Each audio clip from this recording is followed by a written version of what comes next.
নমস্কার, সবাইকে স্বাগত আমার চ্যানেলে। বিএডে থার্ড সেমিস্টার লার্নিং ডিজাইন নিয়ে আলোচনা করবো এই ভিডিওতে। লাইফ সায়েন্স সাবজেক্টের লার্নিং ডিজাইন নিয়ে আলোচনা করবো। এর আগে 7টা লার্নিং ডিজাইন আপলোড করা হয়েছে। এটা তোমাদের 8 নম্বর লার্নিং ডিজাইন, আর এটা হলো ক্লাস 7-এর উপর। একক কি বলা হয়েছে যে পরিবেশের সজীব উপাদানের গঠনগত বৈচিত্র্য ও কার্যগত প্রক্রিয়া।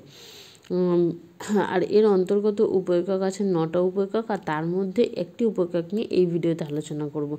তাহলে 9টা উপএকক কী কী আছে দেখে নিই। 1 নম্বর বলা হয়েছে যে উদ্ভিদের দেহের গঠনগত বৈচিত্র্য, মূল। 2 নম্বর বলা হয়েছে কাণ্ড, 3 নম্বর পাতা, 4 নম্বর ফুল, 5 নম্বর ফল, 6 নম্বর বীজ, 7 নম্বর ব্যাপন, 8 নম্বর অভিস্রাবণ, 9 নম্বর অঙ্কুরোদ্গম। আর আজকের এই ভিডিওতে ব্যাপন নিয়ে আলোচনা করব। দেখো, প্রথমে কি বলা হয়েছে যে শিখনের লক্ষ্য ও উদ্দেশ্য। বর্তমান পাঠের পর শিক্ষার্থীরা কী কী জিনিস জানতে পারবে স্মরণ করার থেকে। ব্যাপনের সংজ্ঞা লিখতে পারবে। তারপরে বলেছে ব্যাপনের অণুগুলো কোন অংশের গাঢ়ত্ব থেকে কোন অংশে ছড়িয়ে পড়ে তা বলতে পারবে।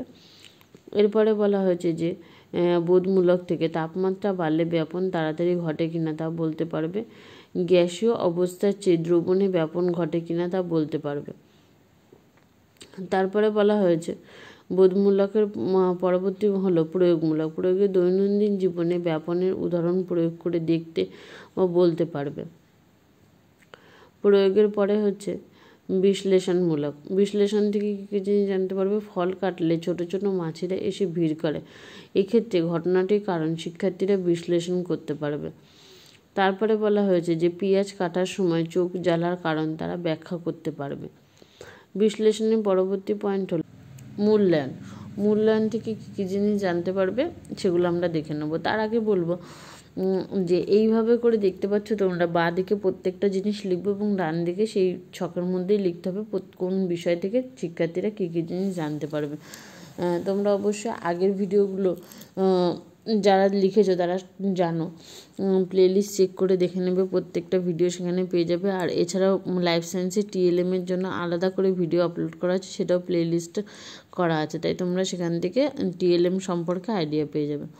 তাহলে মূল্যায়ন থেকে দেখে নিই কী বলা হয়েছে। পতঙ্গদের ক্ষেত্রে ফেরোমনের ভূমিকা ব্যাপন প্রক্রিয়ার সঙ্গে কতটা সম্পর্কযুক্ত তা বলতে পারবে। এরপরে আছে সৃজন। সৃজনের মধ্যে বলা হয়েছে ব্যাপন প্রক্রিয়ার উদাহরণ একটি চিত্রের মাধ্যমে তুলে ধরতে সক্ষম হবে।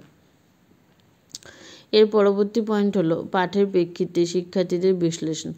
বর্তমান পাঠের প্রেক্ষিতে শিক্ষার্থীদের সাধারণ বৈশিষ্ট্যাবলী এবং প্রারম্ভিক আচরণ সুনিশ্চিত করার জন্য নিম্নলিখিত প্রশ্নগুলি করা হবে। বাড়িতে একটি ঘরে ধূপ জ্বালানো হলো, কিছুক্ষণ পরে কী ঘটবে। তারপরে বলেছে জল না নড়িয়ে একটি পাত্রে 1 ফোঁটা কালি ফেলা হলো, কিছুক্ষণ পরে কী ঘটবে। এর পরবর্তীতে বলা হয়েছে বাড়িতে গ্যাস লিক করলে কী করে তোমরা বুঝবে। পরবর্তী পয়েন্ট হচ্ছে শিখন সহায়ক উপকরণের প্রস্তুতি ও নির্বাচন। পাঠ্য বই পরিবেশ ও বিজ্ঞান, পশ্চিমবঙ্গ মধ্যশিক্ষা পর্ষদ, অর্থাৎ যে বিষয়টি আমরা পড়ছি সেই বিষয়টির উপর যে বইটা তার লেখকের নাম লিখতে হবে। এরপরে বলেছে পাঠ সহায়ক উপকরণ চক, ডাস্টার, ব্ল্যাকবোর্ড, সহায়ক গ্রন্থ। এইখানের ক্ষেত্রে যেমন কিছু বিশেষ উপকরণের কথা বলা হয়নি, কিছু বিশেষ উপকরণ ব্যবহার করা হয়, সেটা হচ্ছে কি চার্ট, মডেল ব্যবহার করা হয়। আর এই বিষয়টি পড়ানোর জন্য কি আমরা চার্ট হিসেবে ব্যবহার করতে পারি, সেরকম কিছু চার্টের প্লেলিস্ট করে দেওয়া আছে, দেখবে টিএলএম বলে, ওখান থেকে তোমরা দেখে নেবে। একটু আগেই বললাম, সেখান থেকে তোমরা আইডিয়া পেয়ে যাবে কোনটার জন্য কীরকম ধরনের চার্ট প্রস্তুত করতে পারবে। সেগুলো ওখানে পুরোপুরি তৈরি করেই দেওয়া আছে তোমাদের সুবিধার্থের জন্য। এর পরবর্তী পয়েন্ট হলো শিখন কৌশল। শিখন কৌশলের মধ্যে কি বলা হয়েছে বাঁদিকে শিখন ক্ষেত্র আর ডান দিকে প্রাসঙ্গিক কৌশল। তাহলে শিখন ক্ষেত্রের মধ্যে কি আছে দেখো, বলেছে ব্যাপনের সংজ্ঞা। ব্যাপনের সংজ্ঞা। তারপরে বলা হয়েছে যে ডান দিকে বলা হয়েছে যে শ্রেণীকক্ষে শিক্ষক দৈনন্দিন জীবনের নানা বাস্তব ঘটনার উদাহরণ এর মাধ্যমে সর্বপ্রথম ব্যাপন পদ্ধতি ব্যাখ্যা করে বোঝাবেন। যেমন 1 নম্বর জলের মধ্যে 1 বিন্দু কালির ফোঁটা ফেলা হলো। 2 নম্বরে বলা হয়েছে বাড়িতে এক কোণে একটি ঘরে ধূপকাঠি জ্বালানো হলো। এর পরবর্তীতে 3 নম্বরে বলা হয়েছে পেঁয়াজ কাটার সময় চোখে জল জ্বালা করে প্রভৃতি।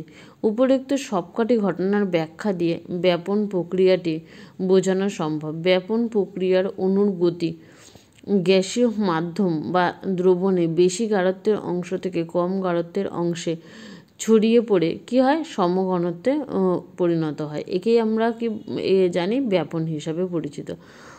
এই পরবর্তী পয়েন্টে বলা হয়েছে, দেখো, ফেরোমনের ভূমিকা তাৎপর্য। ব্যাপন প্রক্রিয়াটির সর্বাপেক্ষা জীবজগতে গুরুত্বপূর্ণ ব্যবহার দেখা যায়। পতঙ্গদের ক্ষেত্রে ফেরোমন এর ভূমিকা। শিক্ষক ফেরোমন কি এর ভূমিকা, কিভাবে পতঙ্গরা এটিকে ব্যবহার করে শিক্ষার্থীদের নিকট সেগুলি তুলে ধরবেন।